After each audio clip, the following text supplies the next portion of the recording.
ओम साई राम श्रोताओं, आज एक भक्त की आप बीती सुनिए। ये हमारे ही शहर के हैं। इस विचित्र अनुभव को सुनकर आपके मुंह से स्वयं ही निकल पड़ेगा कि साईं की लीला अपरंपार है। बाबा भक्त के गोद में ही आ विराजे। साईं को ऐसा करना ही पड़ा क्योंकि किसी और मंदिर या तस्वीर नहीं, स्वयं शिरडी के समाधि मंदिर के प्रांगण में कई दिनों तक भटकते रहने के बावजूद भी उन्हें बाबा से कोई परिचय या आकर्षण हो ही नहीं रहा था। कभी मंदिर की सीढ़ियों पर रात गुजारी तो कभी सड़क पर। किसी ने खाने को कुछ दे दिया तो खा लिया, वरना यूं ही पड़े रहे। लोग उन्हें पागल समझते और उन पर दया करते। जो व्यक्ति जीवन से हार चुका था, बाबा स्वयं से उसके गोद में आ बैठे और ना सिर्फ उसका मन परिवर्तित किया, बल्कि उसे करोड़ों का मालिक भी बना दिया। और वह भी तब जबकि उस वक्त तक वह बाबा से परिचित भी नहीं था। भक्त तो क्या ही होता। ऐसा होता है ना, आप भी ये महसूस किए होंगे कि हम बचपन से भगवान के नाम पर या तो भगवान विष्णु, भोलेनाथ, राम, कृष्ण या फिर देवियों को ही जानते हैं। श्री साईं को ईश्वर के रूप में हर कोई कहाँ जानता है, पर सचरित्र में वर्णित है ना कि बाबा ने स्वयं ही कहा है कि जो मेरा भक्त होगा उसे मैं अपने पास खींच ही लूँगा। तो साईं अपने भक्त को अपनी ओर खींचने के लिए सिर्फ मंदिर या मन के मंदिर में ही नहीं, कभी कभी भक्त के गोद में भी आ विराजते हैं।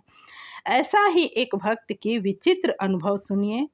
यूं तो बाबा का मुख्य स्थान शिरडी है ही, किंतु हर भक्त अपने निवास स्थान के करीब के किसी न किसी मंदिर से जुड़ा ही होता है। तो यह चमत्कार भी उसी साईं मंदिर के बनने की प्रक्रिया से जुड़ा है जिससे मैं जुड़ी हुई हूँ। इसे पूरा अवश्य सुने। हुआ यूं कि जिसने इस मंदिर को बनवाया है वो जब बिल्कुल युवा अवस्था में थे। आज से लगभग 20 या 25 वर्ष पहले की बात होगी ये। वैसे वे आज भी युवा हैं, पर यह घटना उस समय की है जब उनकी उम्र यही कोई 25 से 30 के आसपास रही होगी। तब उनके जीवन में कुछ ऐसी घटना घटी जिसने उन्हें पागल सा कर दिया। यूं कहिए जीने की चाहत ही छीन ली। और तब उनके पास कोई नौकरी या रोजगार भी नहीं था। वैसे वे एक अच्छे घर से संबंध रखते हैं, पर डिप्रेशन की स्थिति में एक रात वे घर छोड़कर निकल पड़े। कुछ तय नहीं था कि कहाँ जाना है और क्या करना है। बस कपड़े पहना और घर से निकल गए और पूरी रात चलते रहे, बस चलते ही रहे। सुबह होने लगी। अब वे बिल्कुल थक चुके थे और शहर से बाहर हाईवे सड़क पर बिना किसी तय गंतव्य के बढ़े जा रहे थे। अब यहाँ से बाबा की चमत्कार की शुरुआत देखिए। एक अनजान ट्रक ड्राइवर ने बिना लिफ्ट मांगे उन्हें अपने ट्रक में बिठा लिया। वह बम्बई जा रहा था, तो उसने उन्हें वहाँ ले जाकर उतार दिया। वे बिना किसी मकसद के वहीं भटकते रहे और बस यूं ही भटकते हुए एक बस में चढ़ गए जो शिरडी को जा रही थी। अब शिरडी में उतरने के बाद ना तो उन्हें किसी बात का होश था, ना ही वो साईं से परिचित थे कि उनके दर्शन को सोचते।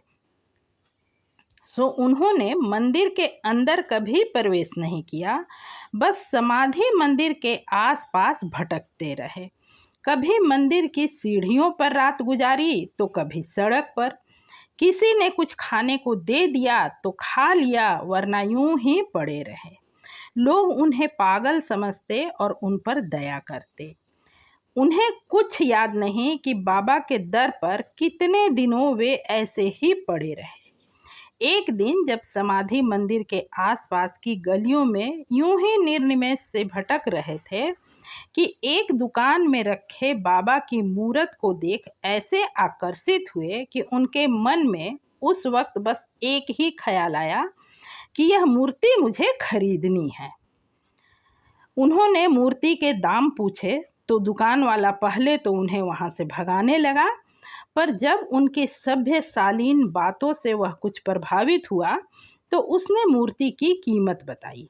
बाबा का चमत्कार देखिए कि उन्होंने जब अपनी जेब में हाथ डाला तो उसमें मुड़े तुड़े हुए से कुछ रुपए मिले, जो मूर्ति के कीमत से कुछ अधिक थे।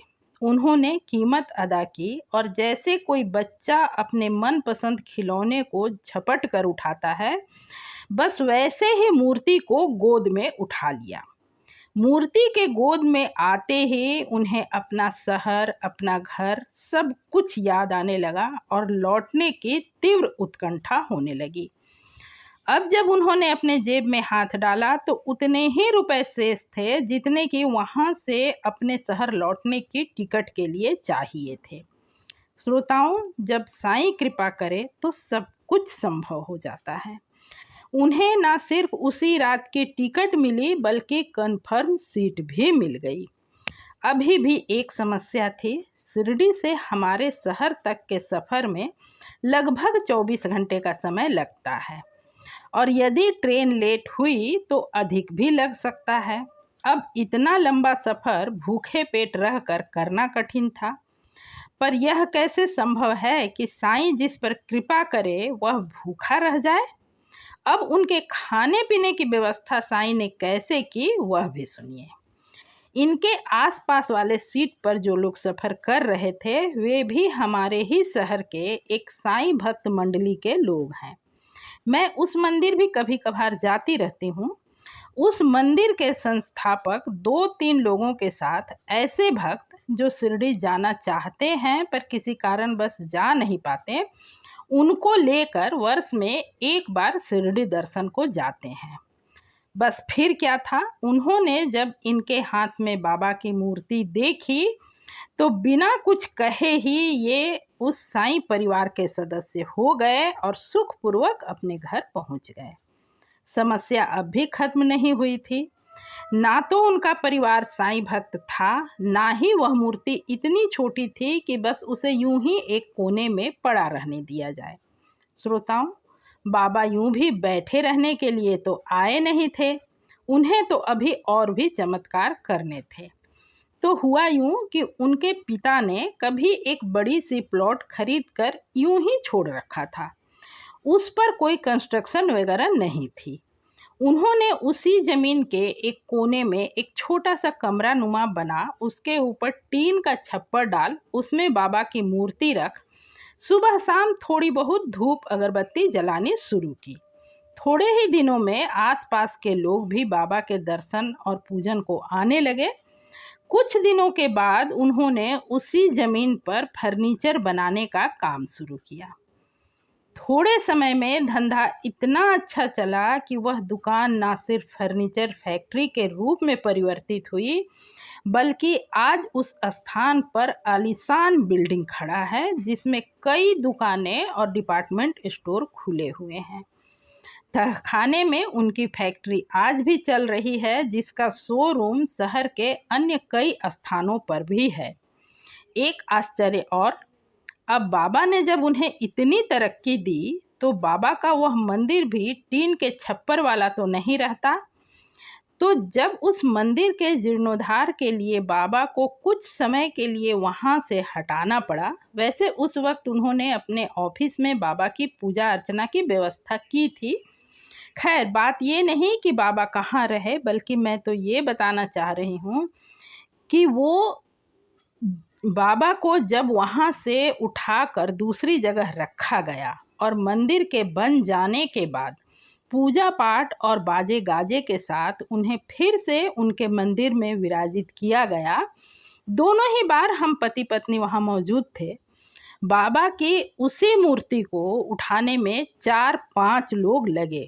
पहले तो उन्होंने स्वयं ही प्रयास किया, पर जिस मूर्ति को गोद में उठा वे शिरडी से यहाँ तक आ गए थे, उसे हिला भी नहीं पाए। वैसे वह मूर्ति कोई बहुत बड़ी नहीं है, पर बिल्कुल हाथ भर छोटी भी नहीं है। मुझे लगता है शायद बाबा ने यह संकेत दिया था कि अब मैं सिर्फ तुम्हारा नहीं, यहाँ मौजूद अपने हर भक्त का हूँ। आप क्या सोचते हैं, ऐसा क्यों हुआ होगा? कमेंट करके अवश्य बताएं। बाबा की प्रेरणा से किया गया यह आपसे वार्तालाप पसंद आया हो तो वीडियो को लाइक और चैनल को सब्सक्राइब करें। पूरा वीडियो सुनने के लिए हार्दिक धन्यवाद। ओम साईं राम।